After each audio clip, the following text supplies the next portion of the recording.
Je remercie M. Huck pour ses paroles d'introduction. Je précise d'ailleurs que j'ai pris le relais, après le départ de mon père, pour le cours sur l'écuménisme à la faculté à Vaux-sur-Seine et à Nogent, mais qu'il ne s'agit que d'un relais. Maintenant, je compte bien que ce soit les professeurs d'histoire qui se chargent de la suite. Je peux aussi faire un autre erratum.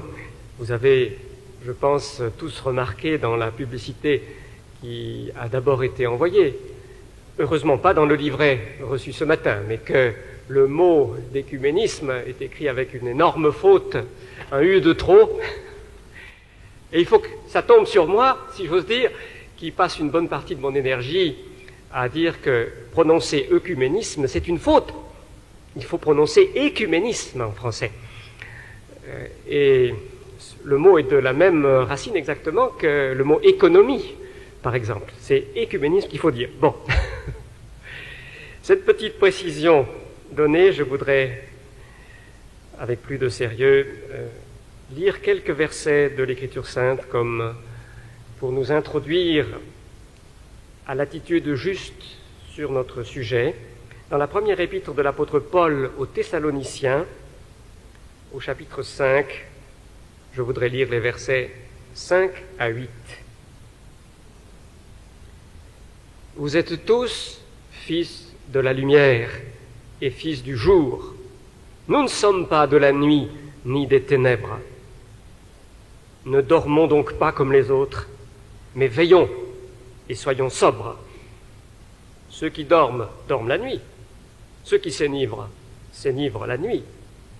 Mais nous qui sommes du jour, soyons sobres, revêtons la cuirasse de la foi et de l'amour, ainsi que le casque de l'espérance du salut.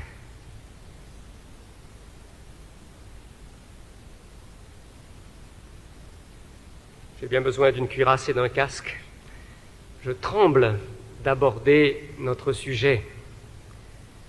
Je tremble en décrochant ce qu'on pourrait appeler le vieux couvercle de la vérité officielle, de faire dégringoler tous les éléments de la batterie de cuisine. La vérité officielle des évangéliques sur le sujet de l'écuménisme, c'est le livre de notre vénéré frère, M. René Pache, publié en 1950, qui la formule depuis la publication de cet ouvrage. Je ne pense pas que les évangéliques de langue française aient publié d'ouvrages comparables qui définissent en quelque sorte leur position. Mais en 38 ans, beaucoup d'eau a coulé le long des quais de la Marne, et j'observe que les attitudes, les comportements de beaucoup d'évangéliques ont changé. En France, en Suisse, hors de France, hors de Suisse. L'été dernier, je participais à un colloque, pas celui de Stuttgart d'ailleurs, et un théologien évangélique que je respecte, dont je crois la théologie foncièrement saine, nous déclarait que lorsqu'il est en vacances dans un autre pays, qu'il ne connaît pas d'église évangélique dans la ville, eh bien le dimanche matin, il se rend à la messe. Ce n'est pas un Français.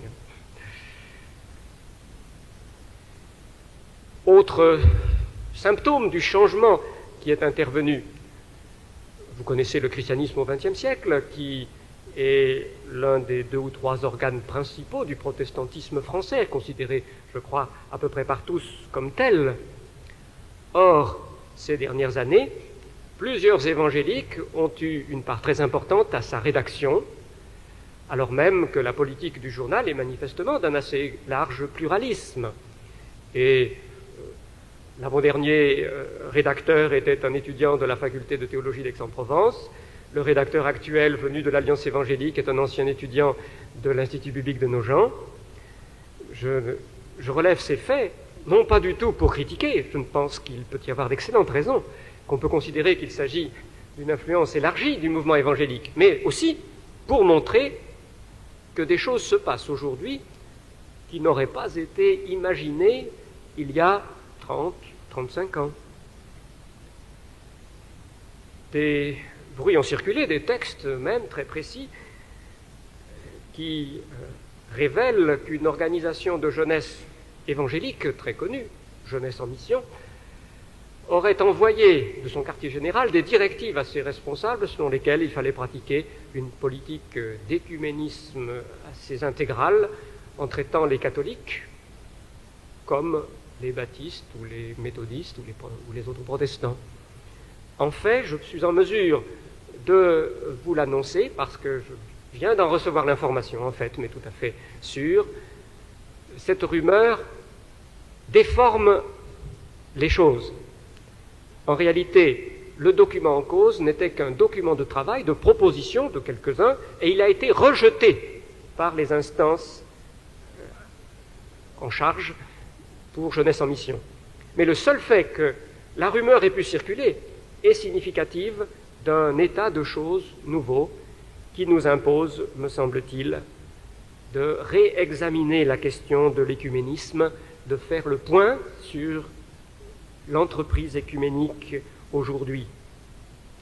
Je tremble en explicitant ce qui ne se dit pas. Il est peut-être plus prudent de ne pas dire, d'indisposer ceux qui préfèrent la discrétion, ou d'exciter des réactions mal contrôlables. Pourtant, je crois que c'est le moment, que c'est notre devoir de lumière. Nous sommes enfants du jour, fils de la lumière. Je tremble aussi, et peut-être plus encore, de la crainte de peiner des frères et sœurs porteurs d'étiquettes confessionnelles diverses, d'orientation théologique peut-être diverses, mais des frères et sœurs néanmoins. Je frémis de sympathie souvent quand j'entends s'exprimer leur souci de maintenir l'Église dans la fidélité biblique d'un côté, ou bien leur désir d'abattre les barrières qui les font tant souffrir, leur volonté ardente de rapprochement. Je frémis de sympathie et je crains fort que telle ou telle de mes paroles cet après-midi puisse en blesser l'un ou l'autre. Alors je supplie ces frères et sœurs de se rappeler ce que dit le livre des Proverbes au chapitre 27, au verset 6. Les blessures d'un ami sont dignes de confiance, alors que les baisers d'un ennemi sont trompeurs.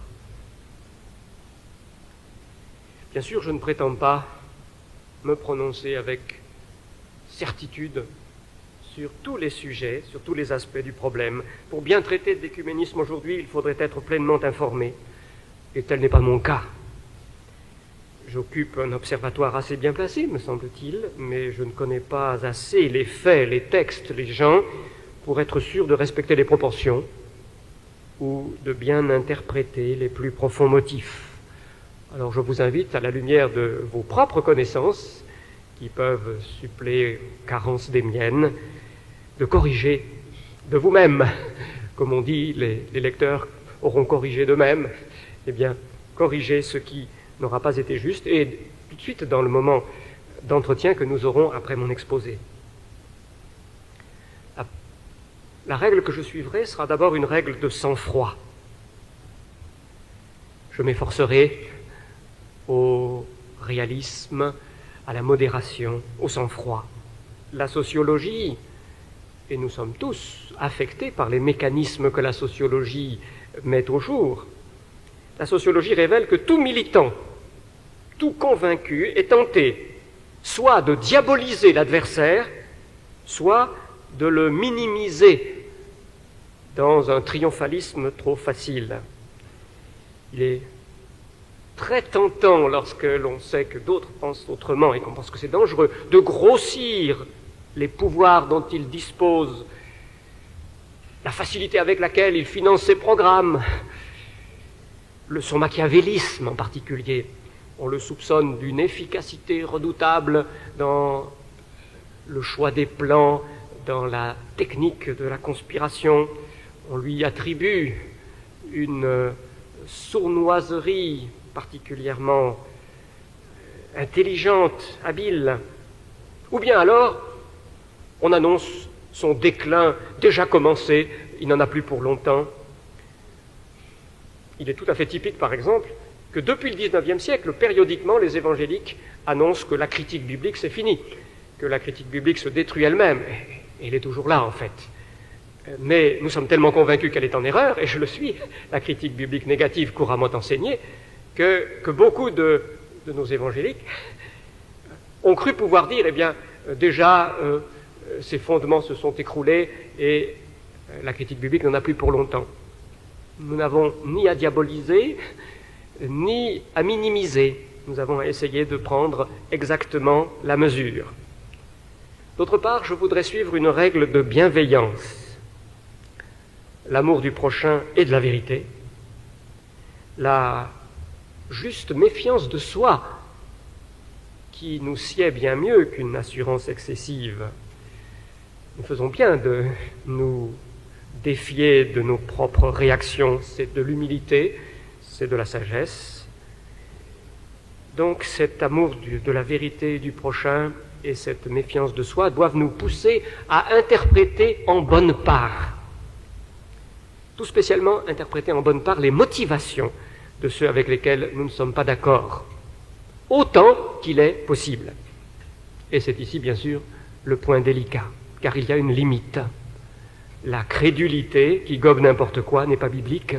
Nous sommes appelés au discernement, et ce discernement exige que nous dissipions les ambiguïtés du langage, que nous sachions reconnaître quand un mot est employé, mais que sa substance en a été vidée, ce que Francis Schaeffer appelait la fraude sémantique. Il nous faut un esprit de bienveillance, d'accueil, autant qu'il est possible, mais sans nous faire berner, sans nous laisser duper d'une manière dont nous serions finalement nous-mêmes coupables ou responsables. La première chose à démêler dans cet esprit, me semble-t-il, c'est la diversité des écuménismes. Le titre utilise le mot au singulier, mais en réalité, on peut faire valoir qu'il y a bien plus d'un écuménisme. Bon, il y a toujours eu diversité. Le mouvement du XXe siècle, le mouvement écuménique du XXe siècle, me semble né d'une convergence, même d'une coalescence de plusieurs courants. Alors je vous rappelle certains faits historiques à ce propos, aussi rapidement que je peux. L'origine principale du mouvement écuménique le plus fameux du siècle, c'est le mouvement de rapprochement évangélique, en particulier pour la mission et pour la diffusion de la Bible au XIXe siècle. Ce sont les sociétés missionnaires et les sociétés bibliques qui ont les premières unies des chrétiens d'étiquettes différentes par-delà les frontières dénominationnelles. L'Alliance évangélique a été la première à mettre en valeur le thème. Il est symbolique que le mot écuménique ait été utilisé pour la première fois dans son sens moderne par Adolphe Monod en 1846 lors de la grande assemblée constitutive de l'Alliance évangélique. Et ce sont les mouvements de jeunesse, nés du réveil, nés de l'évangélisation d'un Moody par exemple, les unions chrétiennes de jeunes gens, le mouvement des volontaires étudiants, le mouvement des étudiants chrétiens qu'on a appelé en France la FEDE, Fédération des associations chrétiennes d'étudiants. Ce sont ces mouvements qui ont donné naissance au mouvement écuménique moderne. Et le lieu de cette naissance, tout le monde en est d'accord, c'est la grande conférence internationale mondiale des missions à Édimbourg en 1910. Cependant, l'existence du courant de rapprochement des évangéliques dans cet effort de mission et d'évangélisation n'aurait jamais suffi à lui seul à engendrer le mouvement écuménique moderne. La mutation de ce mouvement d'union évangélique en mouvement écuménique me semble avoir requis la jonction avec deux autres éléments. Il y a d'abord eu l'élargissement des positions doctrinales des leaders de ces grands mouvements interévangéliques, en particulier de jeunes, dans les premières années du XXe siècle. C'était des mouvements évangéliques, tout à fait dans le style des nôtres. Mais sans que le public en soit vraiment averti, on a pu, par une recherche historique appropriée, montrer que les leaders, les responsables principaux, dans les premières années de notre siècle, ont lâché du lest, doctrinalement, théologiquement. Que par exemple, ils ont cessé de militer pour l'infaillibilité entière des Écritures, que leur attitude à l'égard de la culture, des espérances d'établissement du royaume de Dieu, ou d'un état proche du royaume de Dieu sur la terre, par l'action politique et sociale, que ces choses-là ont changé chez eux et qu'ils se sont rapprochés des positions précédemment tenues par les libéraux. Il a fallu ce changement à la tête de ces mouvements pour que l'écuménisme moderne puisse naître, rassemblé beaucoup plus largement. Et il y a eu un deuxième facteur qui s'est ajouté à l'origine évangélique du mouvement, la volonté d'attirer les anglicans haute Église. Vous savez que dans l'Église anglicane, il y a traditionnellement deux ailes, l'aile qu'on appelle parfois anglo-catholique, haute Église, qui met l'accent sur la liturgie, les sacrements, la tradition, et qui regarde toujours avec une certaine nostalgie du côté de Rome. Et puis d'autre part, ce qu'on appelle la basse Église, l'aile évangélique, marquée par les réveils et qui s'accroche tout spécialement à la confession de foi des 39 articles, qui est une confession de foi véritablement protestante. Lors de la conférence d'Édimbourg en 1910, les anglo-catholiques étaient là. Et ça avait été le grand désir des organisateurs. Qu'ils soient là dans les précédentes rencontres mondiales d'évangélisation, ils n'avaient pas été là. Il y en avait eu deux déjà. Mais les responsables se sont dit, non, c'est trop dommage, nous avons là des hommes qui sont orthodoxes, qui récitent les credos des premiers siècles, il faudrait pouvoir les inclure aussi dans ce grand mouvement missionnaire. Et les organisateurs ont fait une concession très significative, je crois, pour que les anglo-catholiques acceptent d'entrer dans le jeu, d'entrer dans le débat et se joignent à la conférence d'Édimbourg. Ils ont décidé que les missions qui travaillent dans des pays dits chrétiens, à majorité catholique ou orthodoxe orientale, que ces missions ne seraient pas représentées. Qu'à Édimbourg se réuniraient seulement les représentants de missions dans des pays non chrétiens. C'était la condition requise pour que les anglo-catholiques, c'est-à-dire les anglicans de cette aile haute Église, acceptent d'entrer eux-mêmes dans la ronde. Ces amis étaient trop choqués par l'idée de missions faisant du prosélytisme dans les pays où il y a une Église catholique, où il y a une Église orthodoxe, et donc ils posaient cette condition qui a été satisfaite. Le mouvement écuménique moderne a pu naître parce que ce qui était d'abord un grand élan évangélique a accepté de s'élargir et d'inclure aussi ses amis de l'aile de tendance traditionnaliste. Par la suite, nous assistons à une convergence qui continue. Vous savez que pendant tout un bout de temps, le mouvement écuménique né à Édimbourg a encore été marqué par le parallélisme de plusieurs efforts. Il y a eu le Conseil international des missions, qui a tenu plusieurs conférences, etc. Il y a eu foi et constitution. Le mot constitution évoque tout ce qui touche à l'organisation de l'Église, au ministère, au sacrement, ce qu'en anglais on appelle l'ordre dans l'Église. Foi et constitution, qui est directement issu des efforts surtout d'anglicans ou d'épiscopaliens, qui avaient été saisis par le thème de l'unité à rechercher lors de la conférence d'Édimbourg.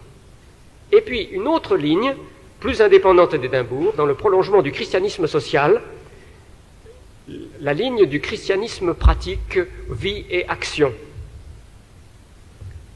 C'est parce que foi et constitution et vie et action, les deux lignes principales, se sont rejointes que le Conseil écuménique des Églises a pu se fonder en 1948 à Amsterdam. Et tout le travail avait été préparé dans les années 30. La fondation aurait eu lieu quelques années plus tôt s'il n'y avait pas eu la Deuxième Guerre mondiale. Cette Deuxième Guerre mondiale a d'ailleurs encore favorisé la fusion. Si foi et constitution, deux tendances plutôt anglicanes, et christianisme pratique, de tendance plutôt libérale, orientée vers l'action sociale, ont pu se rejoindre, c'est entre autres grâce à la grande vogue de la théologie barthienne. Vous savez qu'entre les deux guerres, Karl Barth est devenu le théologien le plus fameux, que pendant les années 30, sa lutte contre le nazisme et les mouvements religieux associés, le mouvement des chrétiens allemands, tout cela a été un combat extrêmement beau et motivant. Le barthisme a donné l'impression que la vieille opposition des évangéliques et des libéraux était maintenant dépassée, qu'on avait une théologie avec la théologie barthienne, qui était à nouveau orthodoxe, qui reprenait les grands slogans de la Réforme, qui réaffirmait les vérités des symboles anciens de la foi, et qui pourtant faisait droit aux requêtes du libéralisme qui maintenait la critique biblique ordinairement enseignée. Grâce au grand succès du barthisme, le courant plus traditionnel, attaché à certaines vérités d'orthodoxie, et le courant libéral, qui se modifiait lui-même, qui apprenait à être plus réaliste, en particulier à propos du péché et du péché dans les structures de la société, ces deux courants ont pu se rejoindre et former ainsi le Conseil écuménique des Églises. Et plus tard, c'est le courant du Conseil international des missions qui a rejoint cette jonction-là. Alors si le Conseil écuménique, le mouvement écuménique qu'il représente, est issu lui-même d'une certaine diversité, il me semble qu'on peut dire qu'aujourd'hui, cette diversité ressort. Le temps du barthisme est bien passé. Depuis les années 60, l'empreinte barthienne s'efface. Et au sein du mouvement écuménique de Genève, disons, pour évoquer le Conseil écuménique des Églises qui a son quartier général à Genève, il me semble qu'on doit bien distinguer deux foyers principaux, deux courants, deux écuménismes à beaucoup d'égards. Il y a le courant traditionnel où les orientaux de l'Église russe, de l'Église grecque, des églises du Moyen-Orient en particulier, pèsent d'un très grand poids. Il y a aussi les vieux catholiques, les anglo-catholiques, un certain nombre de luthériens d'aile droite, très liturgiques. Il y a donc ce courant qui est puissant, qui se soucie de questions de doctrine. Il ne faudrait pas croire qu'il y ait là écuménisme d'ouverture tout azimut et n'importe comment, mais qui met l'accent sur les sacrements, tout spécialement. Ce courant-là s'intéresse tout spécialement aux travaux de foi et constitution. Foi et constitution subsistent comme une commission du Conseil écuménique des Églises, de la première section. Et c'est foi et constitution qui a produit en 1982 le document qu'on appelle le BEM, selon les initiales, Baptême, Eucharistie, Ministère, le document de Lima, qui a fait beaucoup de bruit et qui est envoyé à toutes les églises pour que ces églises réagissent à ces formulations. L'autre courant, c'est le courant social qui se trouve dans le prolongement du christianisme social, des conférences Vie et Action, et aussi d'ailleurs du Conseil international des missions, dans la mesure où il y a eu une alliance sous l'égide du tiers-mondisme entre ce qui est devenu la réflexion missiologique de ceux qui sont engagés en majorité dans le Conseil écuménique des Églises, et puis ceux qui réfléchissent tout spécialement aux tâches du chrétien dans la cité. Nous avons maintenant un deuxième foyer, qui est celui de la section Évangile et société dans le Conseil écuménique des Églises. Foi et constitution d'une part, Évangile et société d'autre part. On se rend bien compte qu'il y a des différences de tonalité, des différences de motivation assez fortes. Il faut bien un terme médiateur quand même pour que les deux coexistent. Ce terme médiateur n'est pas seulement le postulat qu'il faut chercher l'unité, qu'il faut œuvrer dans cette direction. Je pense que le terme médiateur est aussi une certaine idée de la spiritualité et du bien qu'il y a à rechercher le pluralisme en matière de spiritualité. deux types d'écuménisme que je peux référer à Genève. Le troisième type d'écuménisme serait celui qui met en cause l'Église romaine.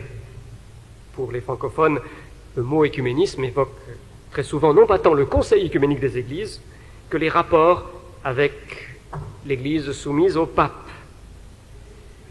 Il y a une sorte de troisième écuménisme après celui de foi et constitution et celui d'Évangile et société, un écuménisme des rapports entre les églises affiliées au Conseil écuménique d'une part et l'Église de Rome d'autre part, avec ses attitudes à elle, son secrétariat pour l'unité, fondé au temps de Jean XXIII, comme vous le savez.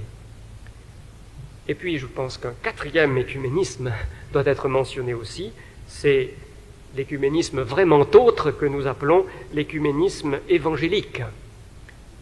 Je dis vraiment autre, je reconnais qu'il y a quelques personnalités qui se situent comme à cheval entre certaines formes des autres écuménismes et l'écuménisme évangélique. Cet écuménisme évangélique est lui-même assez dispersé. On pourrait encore subdiviser. Il y a l'ICCC, le Conseil international des églises chrétiennes, si longtemps connu par son président, M. McIntyre. Il y a le mouvement de l'Alliance évangélique, et l'Alliance évangélique mondiale, universelle, et il y a le mouvement de Lausanne, issu tout spécialement des grands congrès sur l'évangélisation, dont celui de Lausanne en 1974 a été le principal. À ces quatre types d'écuménisme, on pourrait sans doute encore rajouter l'écuménisme charismatique, mais je pense qu'il interfère avec les autres, qui ne s'en distingue mal, mais qu'il affecte un peu tous les autres. L'un des pionniers de ce qui a été appelé renouveau charismatique, ça a été David Duplessis, qui a ses entrées au Conseil écuménique des Églises. Si on pense aux catholiques, il est évident que le mouvement charismatique a beaucoup touché l'Église catholique romaine et le cardinal Sunens, l'un des plus grands du Concile du Vatican, et en même temps chef de file du charismatisme catholique. Le nom du cardinal Sunens suffit à vous rappeler donc que l'écuménisme charismatique touche le catholicisme. Et puis il y a bien sûr beaucoup de frères charismatiques qui participent à l'Alliance évangélique et au mouvement de Lausanne. Donc l'écuménisme charismatique, pourrait-on dire, en diverses formes, touche un peu tous les autres. Alors vous ayant présenté cette diversité, j'en viens maintenant à quelques indications, d'abord sur l'évolution du Conseil écuménique des Églises. Je vais faire le point, si je peux, sur chacun de ces grands écuménismes. Et d'abord, le Conseil écuménique qui fête son 40e anniversaire cette année. Après la fondation en 1948, je pense qu'on peut dire que c'est l'Assemblée de la Nouvelle-Delhi en 1961 qui a déterminé la forme et le fonctionnement de l'écuménisme de type genevois. La rencontre de New Delhi, de Nouvelle-Delhi, a été extrêmement importante, presque comme une deuxième fondation. La base a été renforcée par la mention de la Trinité et des Saintes Écritures. Le Conseil international des missions, qui était resté à part jusqu'à ce moment-là, malgré beaucoup d'échanges de personnel, beaucoup d'influences réciproques, est entré dans le Conseil écuménique des Églises, et les Russes sont entrés en nombre, puisque les orthodoxes de Russie, qui représentent numériquement un poids considérable, se sont à ce moment-là joints au Conseil écuménique. Quelles ont été les conséquences immédiatement? Immédiatement, je pense qu'on a pu noter le renforcement de la tendance catholicisante, liturgique, sacramentaliste. Et la rencontre de foi et constitution à Montréal en 1963 a été l'une des plus significatives, des plus importantes. Elle a été consacrée au rapport entre l'écriture et la tradition. Et la formule qui a servi à rassembler un peu tout le monde, les protestants comme les hommes des églises plus traditionnelles, et en particulier les orthodoxes, ça a été par la tradition seule, au lieu de par l'écriture seule, en soulignant que l'écriture elle-même est la tradition, que c'est la tradition apostolique. terme employé dans les épîtres de Paul, par exemple, elles-mêmes, pour ce que les apôtres nous ont laissé. C'était une façon assez habile, sans doute, de rapprocher les esprits que d'employer le mot de tradition pour l'écriture elle-même, pour le Nouveau Testament en tout cas. Mais je pense qu'en fonction des controverses anciennes, Montréal 1963 a marqué une étape vers une compréhension plus ouverte des positions catholiques du côté des protestants. Après ces premières années, il me semble qu'on a dû observer un virage. Il y a eu le changement du climat théologique en général. J'ai fait déjà allusion au fait que la théologie barthienne a cessé d'influencer les esprits. C'est le temps de la marxisation maximale des élites intellectuelles de l'Occident. C'est l'époque où beaucoup de théologiens ont flirté avec le marxisme. Et il y a eu aussi l'effacement du premier secrétaire général du Conseil œcuménique des Églises, le Hollandais Willem Visser-'t-Hooft, qui était un homme d'opposition, non pas strictement évangélique à notre sens, mais solide malgré tout sur beaucoup de points, soulignant la divinité de Jésus-Christ, soulignant qu'il est le seul sauveur. Visser-'t-Hooft, relativement proche de la théologie barthienne, avait maintenu un cap qui, à partir de cette décennie des années 60, n'a plus été tout à fait celui de la majorité dans le Conseil œcuménique des Églises. Une date très importante, sans doute, c'est celle de 1966. 1966 s'est réunie à Genève une conférence Église et société. Et de nouveau, elle marque une date décisive. Le choix révolutionnaire a été très nettement le choix de la majorité des délégués de cette conférence Évangile et Société organisée par le Conseil œcuménique des Églises. Jean Bobéro, l'historien sociologue que vous connaissez, dans un article de Lumière et Vie, numéro 163, étudie l'évolution d'Évangile et Société et il souligne ce qui s'est passé en 1966. André Philippe, l'homme politique protestant socialiste bien connu en France, qui était un homme remarquable et d'une grande droiture, avait fait un rapport bien sûr de tendance socialiste, mais plutôt réformiste, soulignant que dans nos sociétés où la technologie joue un tel rôle, c'est par un changement graduel qu'on obtient finalement des résultats positifs, que c'est dans ce sens qu'il faut œuvrer, etc. Or, son rapport a été en quelque sorte balayé par une majorité de délégués du tiers-monde dans cette rencontre de Genève en 1966, et plusieurs orateurs, comme l'Américain Richard Schaul aussi, se sont prononcés très fortement en faveur d'une théologie de la Révolution. Et à partir de ce moment-là, ça a été assez caractéristique d'un certain discours venant du Conseil œcuménique des Églises. Pas de tous, comme le remarque aussi Jean Bobéro dans un autre écrit, je crois. Les dirigeants n'étaient pas de cette tendance eux-mêmes, et ils étaient prêts à dire, oui, ces gens-là vont trop loin, mais il faut les écouter, c'est la voix prophétique. De telle sorte que c'est le message qui atteignait le plus facilement le grand public. Il a été très évident dans l'Assemblée d'Uppsal en 1968, et en 1969, pour aller dans le sens de ces voix prophétiques, un programme de lutte contre le racisme a été décidé par le Conseil œcuménique, qui a impliqué une aide financière au mouvement de guérilla en Afrique du Sud en particulier, qui a suscité quand même beaucoup de remous à ce moment-là. Vous le savez, je crois, c'est à cause de ce programme que l'Armée du Salut, qui était membre du Conseil œcuménique des Églises, en est sortie à l'époque. Dans les années qui ont suivi, la tendance s'est plutôt accentuée, avec Eugène Carson Blake comme secrétaire général, puis Philip Potter. Les années 70 ont été des années où cette tendance semble l'avoir emporté, avec, malgré tout, un élément nouveau qu'il faut aussi mentionner, qui a pris de l'importance de façon grandissante dans les années 70 et encore 80. On l'a vu apparaître nettement à l'Assemblée de Nairobi. Nairobi, en 1975, a été l'avant-dernière des grandes assemblées du Conseil œcuménique des Églises. Et là, outre le discours révolutionnaire, de plusieurs, le thème de l'ouverture aux autres religions, aux autres foi, du Christ caché chez le bouddhiste, le musulman, etc., est devenu un thème très affirmé, malgré les efforts d'un John Stott qui répliquait à Mortimer Arias dans l'assemblée de Nairobi. C'est une note qui a été très importante. Nous ne pouvons pas prétendre apporter aux autres quelque chose qu'ils n'auraient pas. Non, le Christ nous unit tous par-delà toutes les barrières des diverses religions. Et il y a un programme de dialogue avec les autres religions qui a été mis en place dès le début des années 70. Apparemment, c'est une rencontre en 1970 à Al-Jaltoun, au Liban, qui a lancé ce programme, un programme qui est ouvertement syncrétiste, qui va très très loin dans ce sens.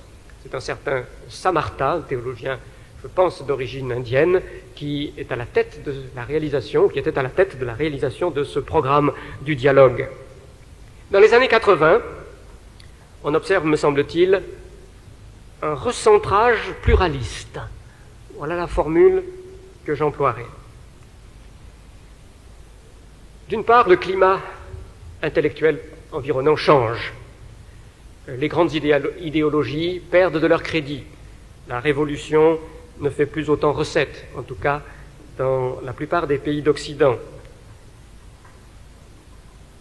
Plusieurs jeunes intellectuels se mettent à s'interroger sur la technologie même, sur les formes de domination de la nature qui sont caractéristiques des régimes socialistes, au moins autant que du régime capitaliste, et peut-être avec moins de freins encore. Le problème de l'écologie devient un problème cardinal à leurs yeux, ce qui modifie la lutte. D'autre part, c'est le temps de la différence, où la différence devient la valeur prônée par un très grand nombre, non plus le système qui uniformise, mais la différence dans tous les sens dont il faut fêter les effets de dispersion et de libération. D'autre part, il y a une attention plus grande à la spiritualité. L'invasion de formes de spiritualité orientale, alors extrême orientale, est aussi significative. Le secrétaire général Philip Potter semble, après une longue maladie et le décès de sa femme, lui-même avoir été, dans la dernière partie de son mandat, plus soucieux de vie spirituelle, de piété, donc un certain recentrage. Un recentrage qui s'est manifesté également par l'élection au secrétariat général, à la suite de Philip Potter, d'Emilio Castro, qui est le secrétaire général actuel, et qui certainement est moins loin des évangéliques que ne l'était son prédécesseur. Emilio Castro s'est converti comme jeune homme, d'une façon tout à fait piétiste, évangélique, ordinaire, une réunion d'évangélisation, et il a même été dans son pays, en Amérique du Sud, président, avant donc d'être propulsé dans les instances écuméniques, président d'un comité d'une croisade de Billy Graham. Il faisait figure, à ce moment-là, d'évangélique. Il a ensuite évolué, mais on ne peut pas dire qu'il représente l'extrémisme libéral ou révolutionnaire à l'intérieur du Conseil écuménique. Il y a eu une meilleure écoute des évangéliques, en particulier des évangéliques les plus ouverts, mettant l'accent sur la contextualisation culturelle. Je pense à un homme comme Arthur Glasser de Fuller, ou un certain courant néo-anabaptiste, Ronald Sider, par exemple, peut être cité. Et tout cela est apparu à la dernière assemblée générale de Vancouver en 1983, où les évangéliques ont eu la parole, où des hommes comme Glasser ou Sider ont pensé que le Conseil écuménique vraiment avait retrouvé une direction beaucoup plus saine, mais où d'autres évangéliques ont dit « pas du tout, c'est trompeur, en fait c'est le grand mélange, il y a de tout, et aussi bien de l'extrême gauche radicale, en même temps qu'on laisse la parole aux évangéliques ». C'était tout spécialement le cas du professeur Bayerhaus, Peter Bayerhaus, qui est, ironie peut-être du Seigneur, professeur d'écuménisme à l'université de Tübingen, en Allemagne. Il a été nommé dans cette chaire prestigieuse, qui lui donne l'occasion de bien connaître toutes ces choses, avant, je pense, d'avoir émis ou publié des critiques approfondies du mouvement écuménique. Et maintenant, c'est l'un des hommes qui sont les mieux informés et les plus vigilants à propos de l'évolution du Conseil écuménique des Églises.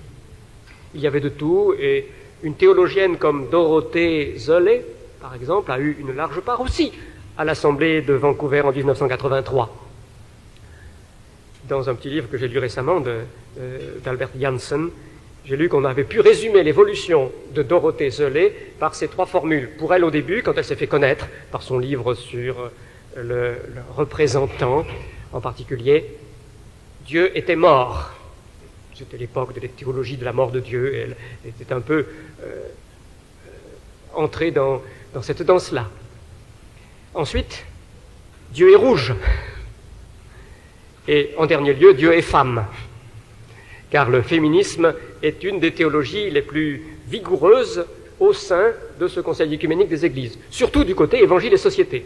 Là, on découvre un des antagonismes les plus puissants, je crois, de l'heure actuelle au sein de l'écuménisme, disons, de Genève.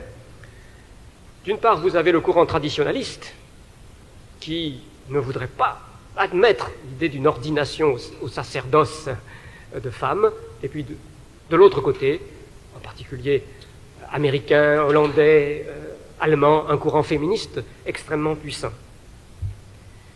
Autrement, on peut encore évoquer comme caractéristique de l'évolution du Conseil écuménique des Églises la lourdeur de la machinerie qui donne peut-être envie de parler de machin pour le Conseil écuménique des Églises, comme De Gaulle a parlé de machin pour l'ONU. On a fait la comparaison entre l'ONU et le COE. Lourde machinerie qui semble maintenant continuer sur sa lancée sans changer beaucoup d'orientation dominante.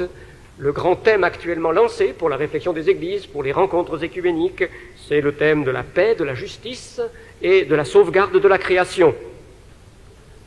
C'est maintenant ce qui est à l'ordre du jour, et vous vous rendez bien compte des problèmes qui intéressent donc, premièrement, la plupart, là encore, il ne faut pas généraliser, mais la plupart des chrétiens engagés dans ce Conseil écuménique des Églises. Il doit y avoir l'année prochaine, à Bâle, un rassemblement européen, organisé par la Conférence des Églises européennes, qui ne coïncide pas exactement avec le Conseil écuménique des Églises, mais qui en est quand même très proche, sur ce thème. Et puis un rassemblement mondial doit avoir lieu en 1990, sur paix, justice et sauvegarde de la création. En attendant la prochaine assemblée du Conseil écuménique, qui doit avoir lieu à Canberra, en Australie, en 1991. Bâle 89, donc cette conférence que je viens d'annoncer, doit être organisée par la Conférence des Églises européennes, mais aussi par le Conseil des conférences épiscopales de l'Église romaine. Et la grande convocation de 1990 sera probablement organisée conjointement par le Conseil écuménique et par l'Église romaine. Cela me fournit ma transition toute trouvée avec le type suivant d'écuménisme, ce qui concerne le rapport avec Rome. La grande question que beaucoup posent à propos de Rome et du mouvement écuménique, c'est Rome, l'Église de Rome, va-t-elle entrer dans le Conseil écuménique des Églises? C'est là la grande question pour beaucoup. Avant d'y répondre, je pense qu'il faut quand même que je résume quelques faits importants. Après s'être montré très très réticent à l'égard de l'écuménisme, le catholicisme a radicalement changé d'attitude, je pense qu'on peut le dire, à l'égard de l'écuménisme ordinaire. En 1928, le pape avait lancé une encyclique, Mortalium Animos, qui était une fin de non-recevoir, interdisant aux catholiques de prendre part au mouvement écuménique. Le père Congar, qui s'était fait connaître par un livre pourtant prudent, a subi des sanctions, n'a plus pu enseigner pendant plusieurs années. Il a subi ce qu'il a ressenti même comme une sorte de persécution vers la fin des années 40, début des années 50 encore. Et lors de l'assemblée du Conseil écuménique à Evanston en 1954, l'archevêque de Chicago, ça se faisait dans la banlieue de Chicago, a interdit aux catholiques d'assister. Or, quelques années plus tard, le Concile du Vatican convoqué par Jean XXIII changeait radicalement d'attitude et le décret sur l'écuménisme, Unitatis Redintegratio, du 21 novembre 1964, au contraire, encourageait de la manière la plus vive les catholiques à s'engager dans le dialogue écuménique et usait d'un langage extrêmement bienveillant. Le deuxième point que je veux rappeler, c'est la déchristianisation subséquente au concile. Je ne dis pas que c'était la conséquence du concile, mais cela a suivi très clairement, quantitativement et qualitativement, l'Église romaine dans nos pays a perdu de sa substance d'une façon qui avait été inimaginable auparavant. Quantitativement, deux chiffres. En 1947, le nombre des ordinations sacerdotales en France a été de 1649. 1649 nouveaux prêtres en 1947. Depuis la fin des années 70 jusqu'à maintenant, le chiffre est voisin de 100. 100, 110, 120 nouveaux prêtres par an. De 1600, plus de 1600, aux environs de 100. Vous vous rendez compte ce que ça représente? Et il y a parallélisme d'ailleurs avec l'assistance aux messes, l'assistance aux activités. Et puis qualitativement, il y a eu une marxisation, une croissance du modernisme extrêmement rapide qui a alarmé un homme comme Jacques Maritain, par exemple, dans les quelques années avant sa mort. Il l'a dit avec beaucoup de force. Alors, bien sûr, il y a eu une réaction, troisième élément que je rappelle, la réaction intégriste qui a eu son impact, et aussi le renouveau charismatique, car à certains égards, on peut considérer comme une réaction à cette invasion du modernisme, qui peut-être d'ailleurs partage sur certains points. Les phénomènes historiques simultanés sont souvent, même s'ils s'opposent, appuyés sur des phénomènes semblables. Il y a eu le mouvement charismatique, dont on peut souligner, me semble-t-il, surtout que le magistère, la hiérarchie catholique, a su très habilement, très sagement, comme on voudra dire, lui faire place. Il fonctionne d'une manière particulièrement bien intégrée. Il y a quelques mois de cette année, dans la documentation catholique, apparut d'ailleurs une déclaration de 109 évêques d'Amérique du Sud, la déclaration de la Serra, sur le renouveau charismatique, et qui est très intéressante à lire. Le gros de la déclaration est là pour appuyer, pour souligner la valeur de ce mouvement, pour l'encourager. Il y a un paragraphe, le paragraphe 77, pour dire que le renouveau charismatique pousse vers Marie et le culte de Marie. Il y a aussi un autre paragraphe, une page plus loin, qui souligne le danger de fondamentalisme qui guette ceux qui s'engagent dans ce renouveau, et on avertit aussi contre un faux écuménisme sentimental qui ignorerait les différences quant à la foi et aussi quant à la discipline ecclésiastique. Enfin, le quatrième point que je veux mentionner, c'est la reprise en main des choses par Jean-Paul II, le pape actuel, un pape très énergique, de très, très grande autorité personnelle, et on peut dire qu'il a mis fin à la période post-conciliaire. C'est une expression qu'emploie le secrétaire général adjoint du Conseil œcuménique des Églises, Konrad Reiser, dans un article de ce même numéro de Lumière et Vie que j'ai évoqué tout à l'heure, et il dit qu'avec Jean-Paul II, cette période a pris fin, cette période avec ses réformes, ses expériences, ses nouvelles explorations, le regard critique sur soi-même, tout cela a été tout à fait typique du catholicisme après le Concile du Vatican, jusque vers le moment où Jean-Paul II est monté sur le trône pontifical. Mais maintenant, les décrets du Concile sont partie intégrante de la tradition définitive. Ils ne sont plus le point de départ d'un processus permanent de renouveau. Je crois que cette vue est extrêmement bien prise par ce secrétaire général du Conseil œcuménique adjoint.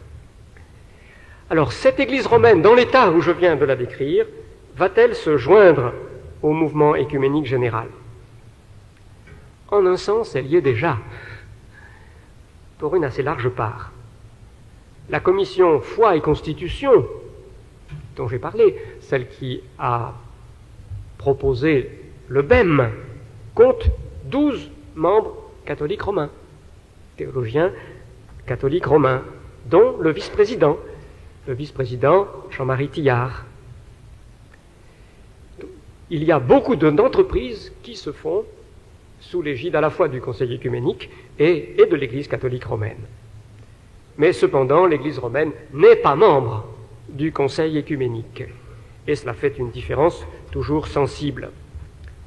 D'après les écuménistes catholiques, je pense en particulier à un article du père René Beaupère, toujours dans ce même numéro de Lumière et Vie, elle le pourrait, parce qu'une déclaration qui a toujours force de loi de Toronto en 1950, du Conseil œcuménique, souligne qu'aucune Église au sein du mouvement œcuménique n'est obligée de considérer que les autres membres sont de véritables Églises, au sens plein.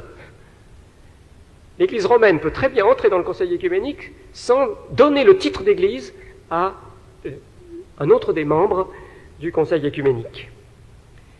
Mais les responsables semblent se rendre compte que si l'Église romaine entrait dans le Conseil œcuménique, le public réagirait en s'imaginant qu'elle reconnaît un même statut, une sorte d'égalité de rang aux autres églises, et donc jusqu'à présent ces responsables n'ont pas voulu.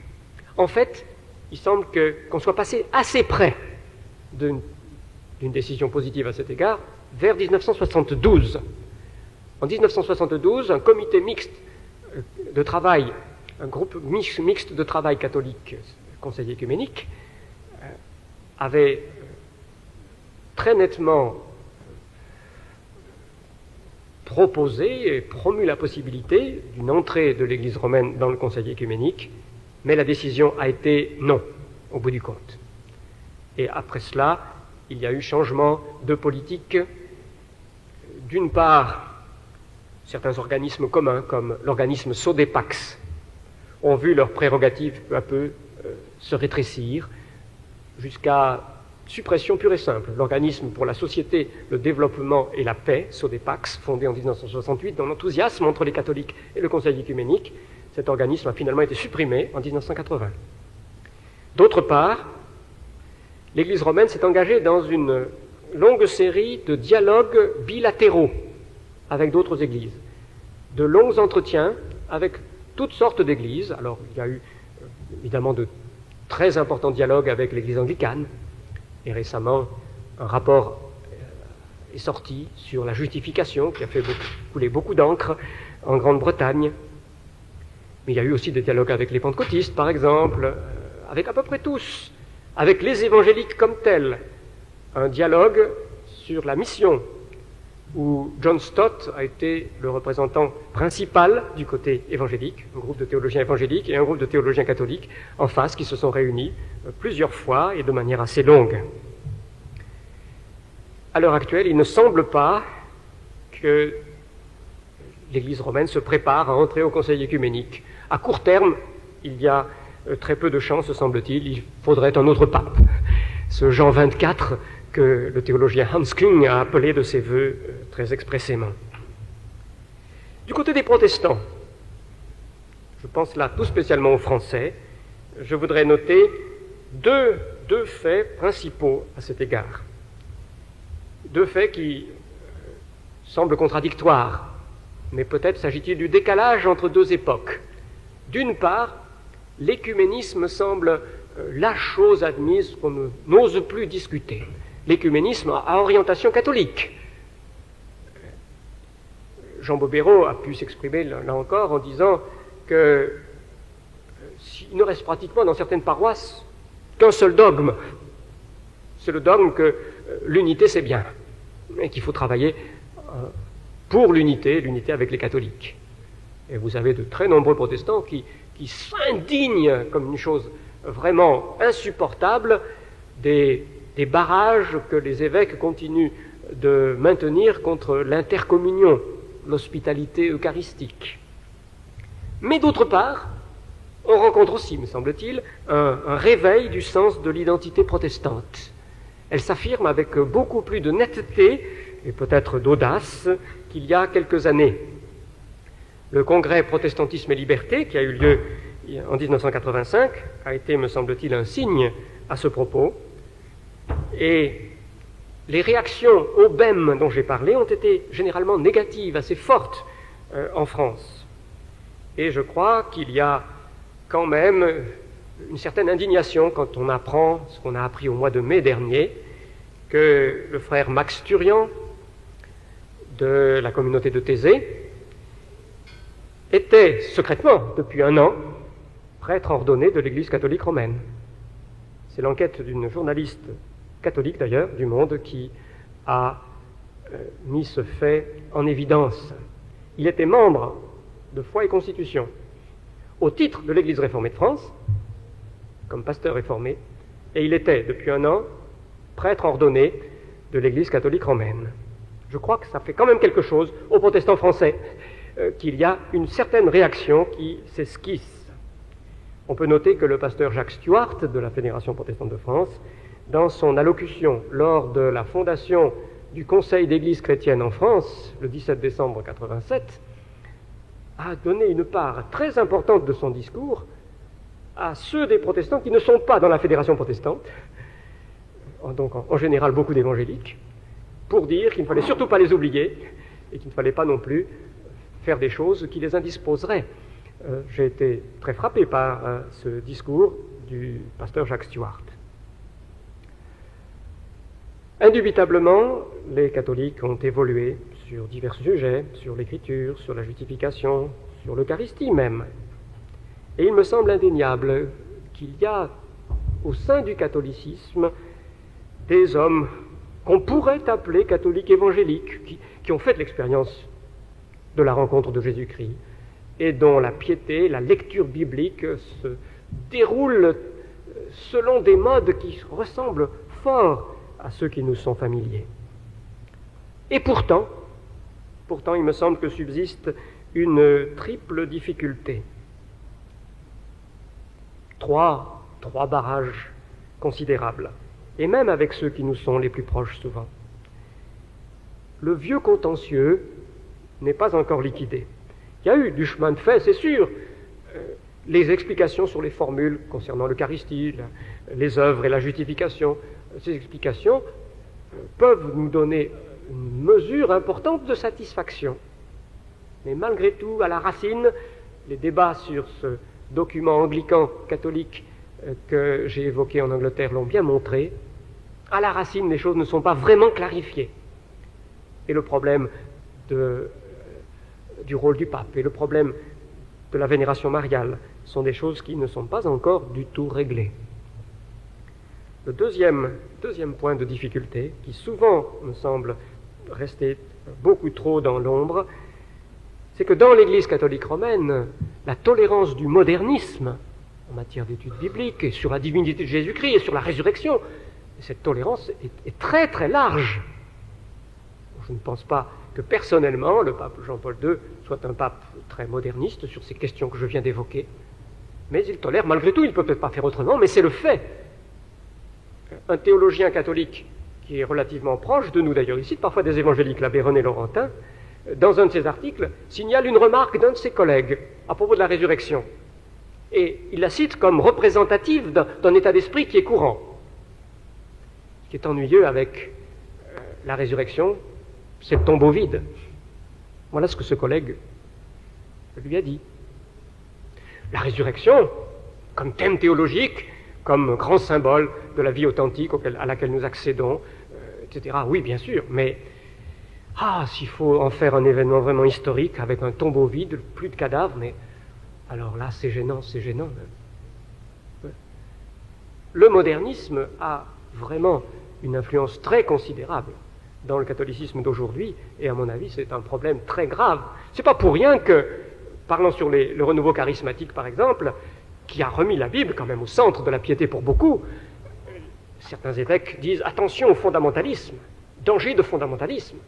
Ils ne veulent pas de l'attitude de soumission stricte aux Écritures, qui pourtant serait conforme à la tradition, parce que l'infaillibilité scripturaire, elle est affirmée dans les documents anciens du catholicisme. Et puis troisième élément, l'ouverture aux autres religions, qui paraît égale à celle que j'ai évoquée tout à l'heure de tout un courant au sein du Conseil écuménique des Églises.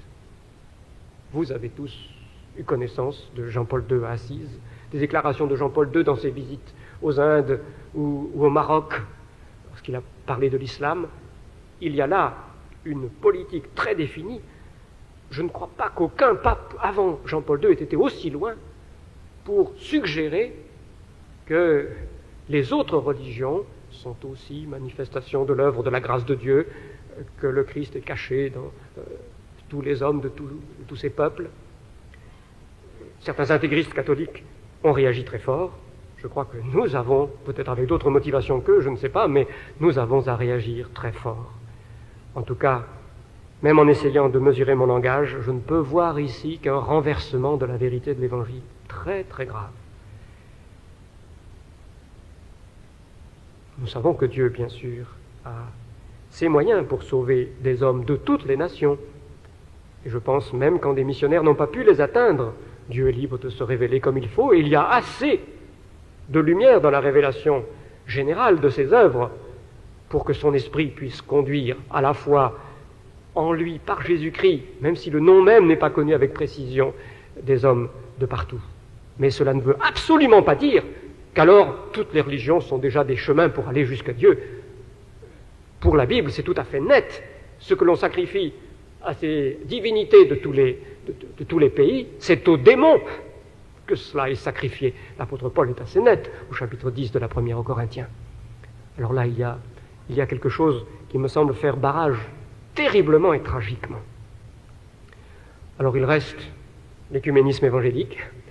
Je voudrais quand même laisser assez de temps pour le moment des questions. Alors je vais abréger en me contentant de dire 3 choses, aussi brièvement que je le peux. La première, c'est que nous avons, me semble-t-il, dans les entreprises de collaboration, de rapprochement interévangélique, un autre type d'écuménisme qui remplit le vide que l'évolution du mouvement évangélique du XIXe siècle, lorsqu'il est devenu le mouvement écuménique du XXe, le vide que cette évolution a laissé. Il me semble manifeste que Dieu a suscité parmi nous des mouvements qui sont la contrepartie de ces mouvements du XIXe siècle qui ont été ensuite entraînés dans le grand mouvement écuménique.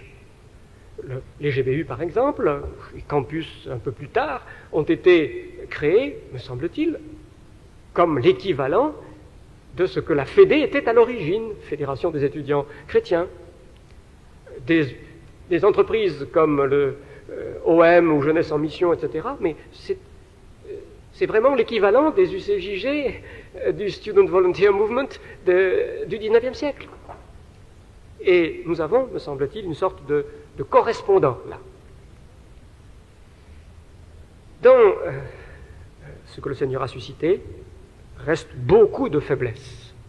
Et la faiblesse des divisions internes, de la dispersion que j'ai évoquée. Heureusement, l'Alliance évangélique mondiale ou universelle et le mouvement de Lausanne collaborent très étroitement. Je crois que là, on peut dire qu'il n'y a pas trop de gaspillage d'efforts en tous sens. Il y a, au contraire, des efforts très systématiques de liaison. Mais il y a des habitudes d'indépendance, des réflexes beaucoup trop faciles, la tendance au soupçon, un pragmatisme qui se soucie peu souvent de la vérité biblique, pourvu que ça marche, etc. Et il y a des débats doctrinaux entre nous, sérieux, qui ne sont pas toujours bien étudiés, anciens ou nouveaux, comme par exemple celui du féminisme, et tout cela affaiblit. Mais malgré toutes ces faiblesses, mon 3e point, je crois qu'il y a avec cette forme d'écuménisme une base solide. Il y a là un fondement sérieux sur lequel on peut bâtir. Il vaut la peine d'investir dans les efforts d'écuménisme évangélique. L'expérience de Stuttgart, évoquée tout à l'heure, me semble une expérience très enrichissante dans ce sens. Nous avons vraiment été unis dans l'Esprit de Dieu. Et il y avait pourtant des évêques luthériens ou anglicans, il y avait des pentecôtistes comme un baptiste comme moi, etc. Vraiment des représentants de cette grande diversité évangélique. Il est possible de travailler en commun. de manière saine, ce qui ne semble pas possible à mes yeux avec les autres types d'écuménisme. Alors investissons dans ce sens. Je crois que le Seigneur bénira les efforts que nous ferons selon qui nous conduira.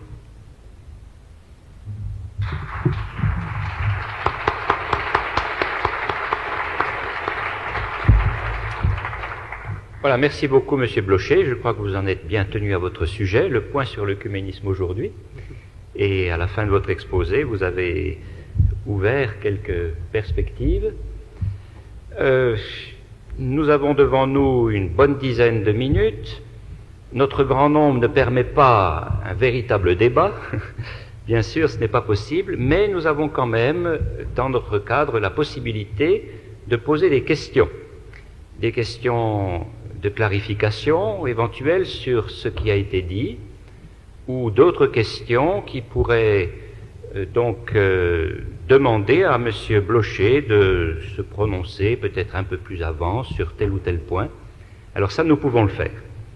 Alors rappelons-nous que tout est permis, mais tout n'est pas forcément utile, et aussi tout n'édifie pas. Alors recherchons l'utilité commune pour notre groupe, et puis aussi, je crois, l'édification. Nous sommes là pour ça avant tout. Alors, est-ce qu'il y aurait une ou l'autre question maintenant à poser? Sentez-vous tout à fait libre de les poser. Monsieur Blocher ne les craint pas. Je le connais assez bien. Je ne promets jamais de donner de réponse, mais j'accueille les questions, effectivement. Voilà, il les accueille. Alors, si j'ai bien entendu la question, elle porte sur la marxisation du Conseil œcuménique et de l'influence éventuelle sur certains évangéliques, au-delà du cercle que le Conseil œcuménique représente. La marxisation du Conseil œcuménique n'a-t-elle pas aussi eu son effet sur les évangéliques, en particulier à propos de l'Afrique du Sud? Bon, c'est une question complexe. À mes yeux, je ne suis pas sûr de pouvoir répondre de manière vraiment satisfaisante. Je crois que cette marxisation du Conseil œcuménique a pu être exagérée, premier point, et qu'elle est plutôt en recul si on pense à l'idéologie même. Je pense qu'il y a peu de vrais marxistes, d'ailleurs il y en a de moins en moins en Occident, et en un sens, au-delà du rideau de fer, il n'y en a pas beaucoup plus, malgré le caractère officiel du dogme marxiste pour la société. Je pense qu'il y a eu idéologie révolutionnaire, influencée par le marxisme. La théologie de la libération continue d'avoir pas mal d'influence, mais elle n'est pas purement et simplement marxiste. Et qu'il y a eu interférence d'une certaine prudence politique par rapport au gouvernement du bloc de l'Est, ce qui n'est pas forcément du marxisme.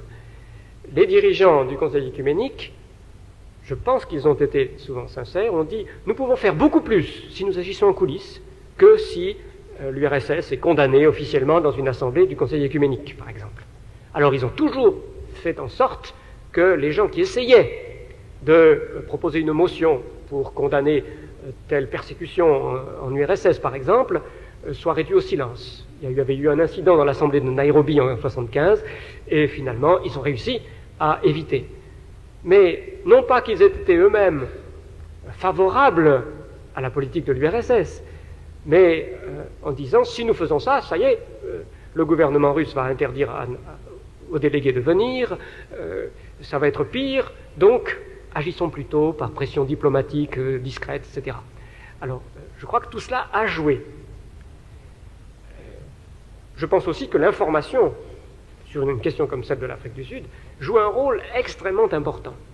Que le problème de l'information et de la désinformation est un problème capital. Qui joue alors pour les évangéliques, quand je parle des évangéliques?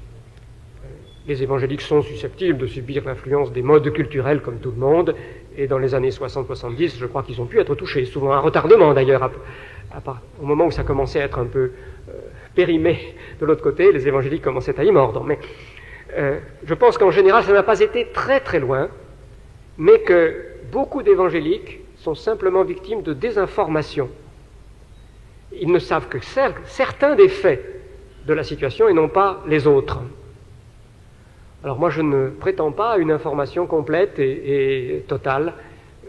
Voilà ce que je répondrai sans pouvoir aller beaucoup plus loin. Je sais bien qu'un homme comme le professeur Hoffman, que nous avons entendus dans cette assemblée, qui réunissait des dossiers d'information, auraient été beaucoup plus loin dans la dénonciation des influences marxistes, de la désinformation même que nous subissons sur l'Afrique du Sud.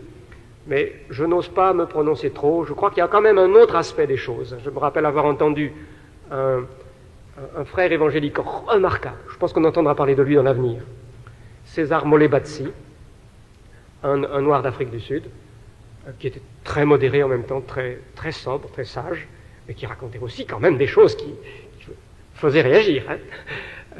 Alors, hélas, je crois que nous sommes souvent mal informés. Voilà ce que j'essaie de répondre. Voilà, merci, c'est sur l'Afrique du Sud. Y a-t-il une autre question? Monsieur... Pardon. Alors vous parlez à haute et claire voix pour qu'on puisse bien vous entendre, parce que l'acoustique n'est pas très favorable, s'il vous plaît. Dans quelle mesure peut-il y avoir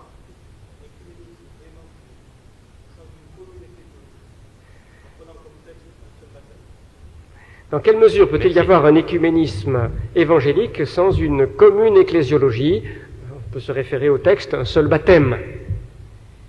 Bon, je réponds très simplement qu'à mon avis, on ne peut pas avoir une unité entière que viserait pourtant un écuménisme accompli sans une commune ecclésiologie. L'écuménisme évangélique, c'est un écuménisme de dialogue, de recherche en commun de la vérité révélée dans l'Écriture et d'action selon que malgré nos diversités qui subsistent, nous pouvons entreprendre en commun, en particulier d'évangélisation et de témoignage pour soulager les détresses, pour servir de sel de la terre, etc. Mais je suis personnellement d'accord que l'idéal d'un écuménisme réalisé serait que tous les évangéliques puissent constituer dans un lieu donné une seule et même Église. Je suis bien d'accord que ce serait l'idéal. Et tant que nous ne sommes pas d'accord sur le baptême, sur l'ecclésiologie, nous n'y arrivons pas, c'est vrai. Nous avons beaucoup de points communs en ecclésiologie, mais pas tous. Et il me semble que l'écuménisme évangélique doit nous pousser à étudier ces questions, à nous comprendre mieux à ce propos, mais sans cette idée que toutes les différences sont merveilleuses en elles-mêmes, pas forcément. Il y a des différences qui sont un enrichissement, mais il y a des différences qui impliquent que quelqu'un au moins, peut-être les deux, mais quelqu'un au moins n'a pas bien saisi ce qu'enseigne l'Écriture. Oui. Voilà, merci. Ah, vous vouliez ajouter quelque chose, oui? Vous parlez justement d'évangélisation. Quand vous parlez d'écologie, on a forcément une évangélisation en vue et une évangélisation en vue. Or, l'écuménisme évangélique parle surtout d'évangélisation. Dans quelle mesure est-ce possible? Dans quelle communauté?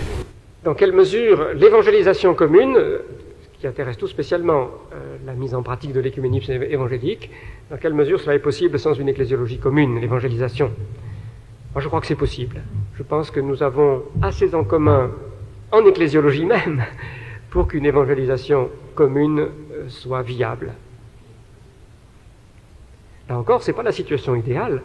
Bon, je suis baptiste, j'aimerais bien que tout le monde soit baptiste, c'est sûr, mais je pense qu'il est possible que des baptistes et des non-baptistes, pédobaptistes, collaborent effectivement pour l'évangélisation aussi.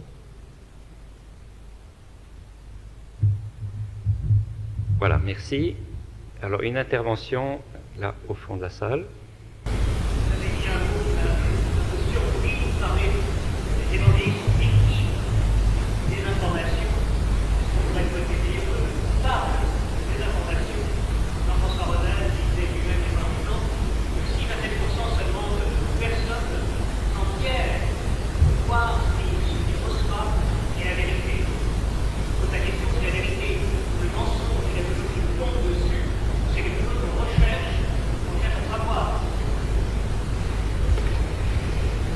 J'accepte tout à fait la correction que vous proposez. Je pense que vous avez parlé assez fort pour que tout le monde entende.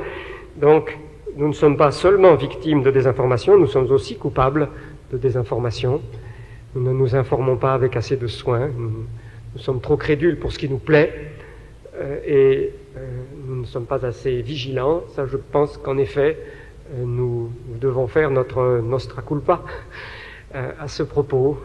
Et je vous remercie de l'avoir dit. Oui.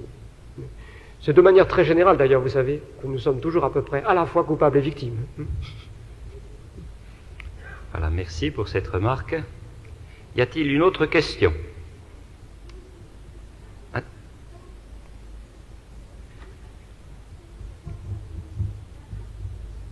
Je pense que c'est aussi une adjonction à laquelle je dis amen sans difficulté. Chacun devrait balayer devant sa porte. Souvent, ceux qui accusent les autres de racisme pratiquent un racisme très évident chez eux, mais ils ne s'en rendent pas compte, semble-t-il. C'est toujours la paille et la poutre. Hein. Voilà. Enfin, nous restons dans notre sujet. Une question tout au fond de la salle.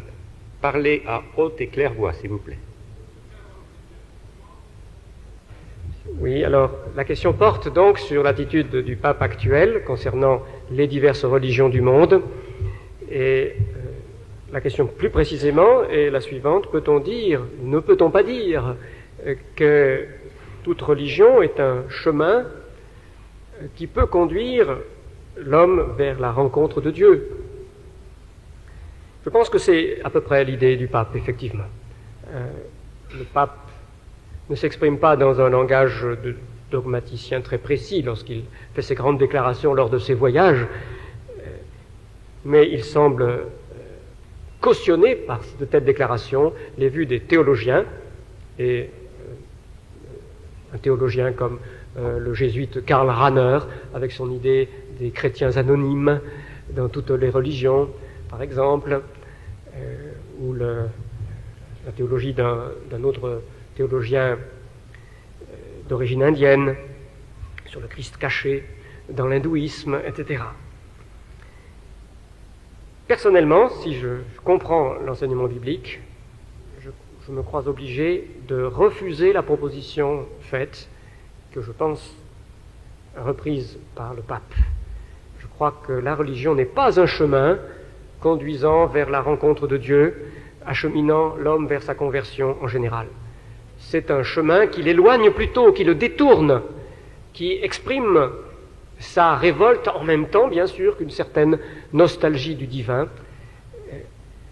Tout le texte du premier chapitre de l'Épître aux Romains me semble impliquer que la religion est foncièrement la déformation d'un sens authentique, d'une révélation qui est dans la nature même de l'homme.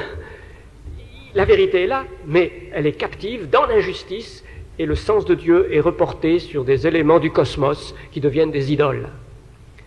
Alors la religion en général, la religion non chrétienne en général, je ne pense pas qu'on puisse l'évoquer comme chemin qui puisse conduire vers la rencontre de Jésus-Christ en général.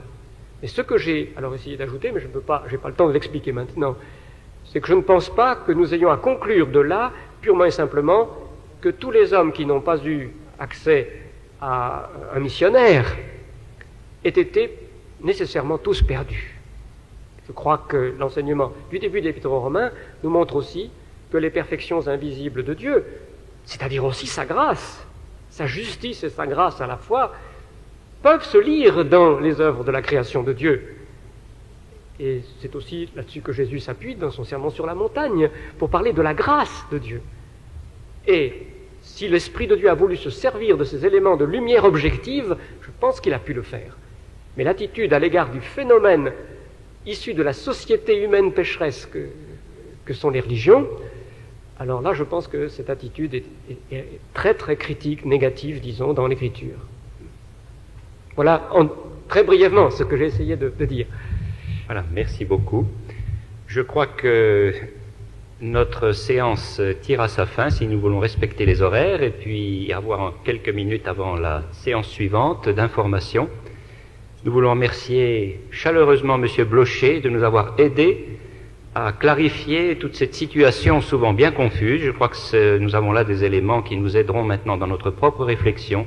Et nous voulons aussi demander au Seigneur de nous aider à voir plus clair dans ce désir que nous avons d'unité entre nous et de pouvoir aussi la manifester au monde. Je crois que le Centre évangélique est aussi une de ces institutions qui contribue pour sa part à nous aider à avancer dans ce sens, dans un œcuménisme véritablement évangélique. Si vous voulez, nous allons nous courber dans la prière avant de nous séparer. Seigneur notre Dieu, merci pour ces moments passés ensemble. Merci parce que nous pouvons ainsi nous aider les uns les autres dans ces questions difficiles, compliquées, délicates et souvent si confuses. Veuille bénir chacun de nous, Seigneur, dans la recherche de la vérité. Veuille bénir aussi nos efforts communs, Seigneur, que nous puissions être ensemble, vivre ensemble, travailler ensemble dans la clarté d'un cœur sincère. Nous te prions pour que ton bon esprit travaille nos cœurs, afin que nous puissions, abreuver de cet esprit, former un seul corps, qui que nous soyons, et que nous apprenions à nous aimer véritablement. Merci de nous avoir sauvés, merci d'avoir fait de nous tes enfants, merci parce que tu es notre Père. Seigneur, bénis la suite de cette journée, garde-nous dans ta paix, dans ta communion. Nous nous recommandons à toi, au nom du Seigneur Jésus. Amen.